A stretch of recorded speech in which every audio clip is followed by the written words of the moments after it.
యేసుక్రీస్తు ప్రభువునిపై నేను రాసిన పాట.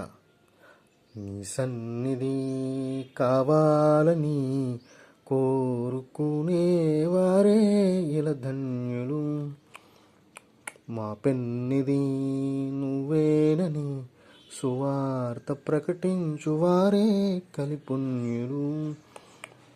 నీ సన్నిధి కావాలని కోరుకునేవారే ఇలా ధన్యులు.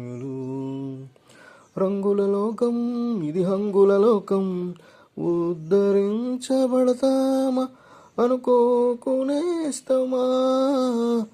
మాయల లోకం ఇది, బూటక లోకం, ఉద్ధరించబడతామా అనుకోకునేస్తమా. నిన్ను నువ్వు ప్రశ్నించుకో, గెలుపు తెలుపు నిర్ణయించుకో, కవి శుద్ధుని చేరు కొలుసుకో. నిన్ను నువ్వు గమనించుకో.